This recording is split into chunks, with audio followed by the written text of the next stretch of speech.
लक्ष्मी जी ने बेलपत्र के वृक्ष के नीचे साधना करना प्रारंभ करा। जैसे ही माँ लक्ष्मी ने बेलपत्र के वृक्ष के नीचे साधना करना प्रारंभ करा तो देवाधिदेव महादेव कुछ ही समय में प्रदोष काल के समय पर लक्ष्मी जी के सामने शंकर भगवान प्रकट हुए। शिव जी ने पूछा, लक्ष्मी तुम्हें क्या चाहिए? लक्ष्मी जी कहती हैं, मेरी यह अश्व की योनि, मुझे अश्वी बनना पड़ा, घोड़ी बनना पड़ा। इस अश्व की योनि से मैं मुक्त हूं, पर प्रभु इस अश्व की योनि से मुक्त तो हूं, पर मेरे प्रभु ने मुझे घोड़ी बनाया है, अश्व बनाया है। मैं चाहती हूं मेरे नारायण मुझे इसी घोड़ी की योनि में, अश्वी की योनि में प्राप्त करें। इस घोड़ी की योनि में, इस अश्वी की योनि में मेरे स्वामी, मेरे नारायण मुझे प्राप्त। ठीक है, भगवान भोलेनाथ जी ने कहा, आप चिंता ना करें, जिस प्रदोष काल में आप बेलपत्री के वृक्ष के नीचे आती हो,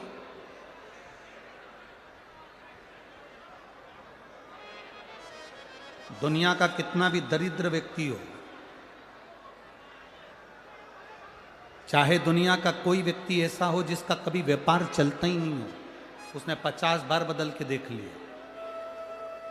फैक्ट्री चली नहीं रही, जिस काम को करने के लिए जाते हैं वो काम टल जाता है, आज की जगह कल, कल की जगह परसों, परसों की जगह नरसों, काम होता ही नहीं। बेटा बेटी का संबंध करने जा रहे हैं पर हो ही नहीं रहा।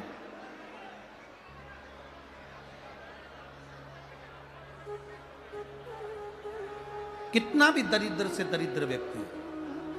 कितना भी दीन से दीन व्यक्ति है, एक नियम वो अगर अपनी जिंदगी में बना ले,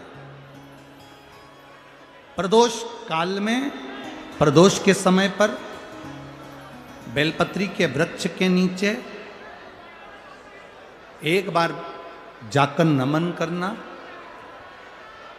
और प्रदोष काल में शंकर भगवान के मंदिर में दिया लगाना, ये दो चीजें अगर वो 3 महीना भी लगातार कर ले तो उसके जीवन में कभी कोई समस्या आ ही नहीं सकती, कोई दुख आ ही नहीं सकता। एक नियम बना, जैसे जिस नारी को, जिस पुरुष को, जिस बच्चे को, जिस बड़े को चर्म रोग हो जाता है, चमड़ी सफेद पड़ने लगती है, जब चमड़ी सफेद पड़ने लगती है, चर्म रोग जैसा जब हो जाता है या चर्म रोग उसको घेरने लगता है, चमड़ी जब सफेद पड़ने लगे या चमड़ी काली पड़ने लगे, या चर्म रोग सोराइसिस जैसी बीमारी तक के लिए है हमारा।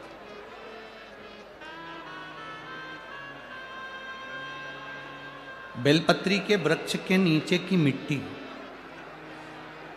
बेलपत्री के वृक्ष के नीचे की मिट्टी, उसको जिस पात्र के अंदर शिवलिंग बनाने के लिए हम गलाएं, जिस पात्र के अंदर हम शिवलिंग बनाने के लिए उसको गलाएं और शिवलिंग का निर्माण कर कर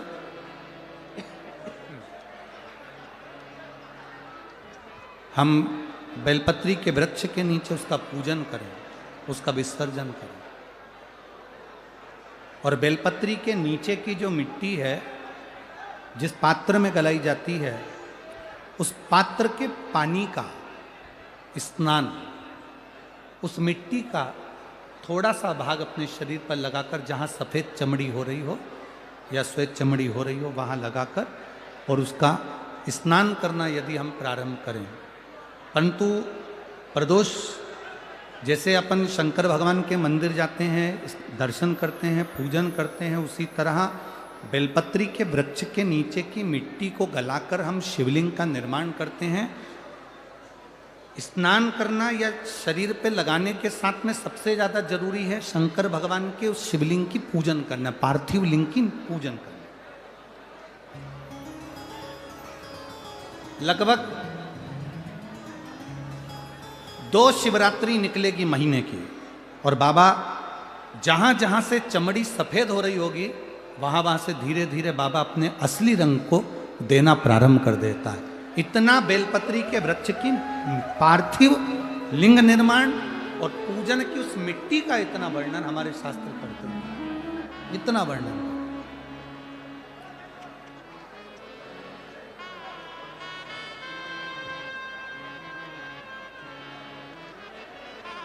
शिव कथा कह रहे, शिव महापुराण की कथा वर्णन कर रहे। स्वयं भगवान देवादिदेव महादेव ने नारायण से जाकर प्रार्थना करी। स्वयं भगवान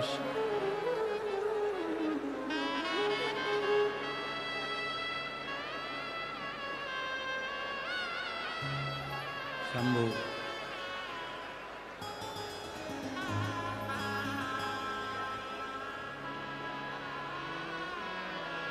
स्वयं भगवान शंकर ने नारायण से जाकर प्रार्थना करी कि माता लक्ष्मी आपके लिए तप साधना कर रही हैं, आप उनको जाकर दर्शन दीजिए। भगवान नारायण शिव जी के कहने पर जाने लगे। भगवान शंकर के कहने पर भगवान नारायण जाने लगे, पर भगवान शिव जी ने भगवान नारायण को रोका, और भगवान शिव जी ने नारायण को रोककर कहा, प्रभु रुको, मेरा निवेदन केवल इतना सा है, जैसे माता लक्ष्मी घोड़ी बनकर, अश्वी बनकर पृथ्वी पर गई हैं, आप अश्व बनकर पृथ्वी पर जाकर लक्ष्मी को लेकर आए। भगवान स्वयं नारायण अश्व बनकर पृथ्वी पर जाते हैं और लक्ष्मी जी को लेकर आते हैं। शिव महापुराण की कथा कहती है, भगवान शंकर का संवाद कहता है, स्वयं नारायण और स्वयं माता लक्ष्मी बेलपत्री के वृक्ष के नीचे विराजमान शिवलिंग का पूजन करते हैं और बेलपत्र की परिक्रमा करते हैं। जैसे ही उन्होंने बेलपत्र की परिक्रमा करी, शंकर भगवान वहाँ सम्मुख में जब आते हैं तो नारायण और लक्ष्मी जी भी अश्व की योनि से छूट जाती हैं, और नारायण भी अश्व योनि को त्याग कर नारायण लक्ष्मी बनकर बैकुंठ का निवास करने लगते हैं। स्वयं नारायण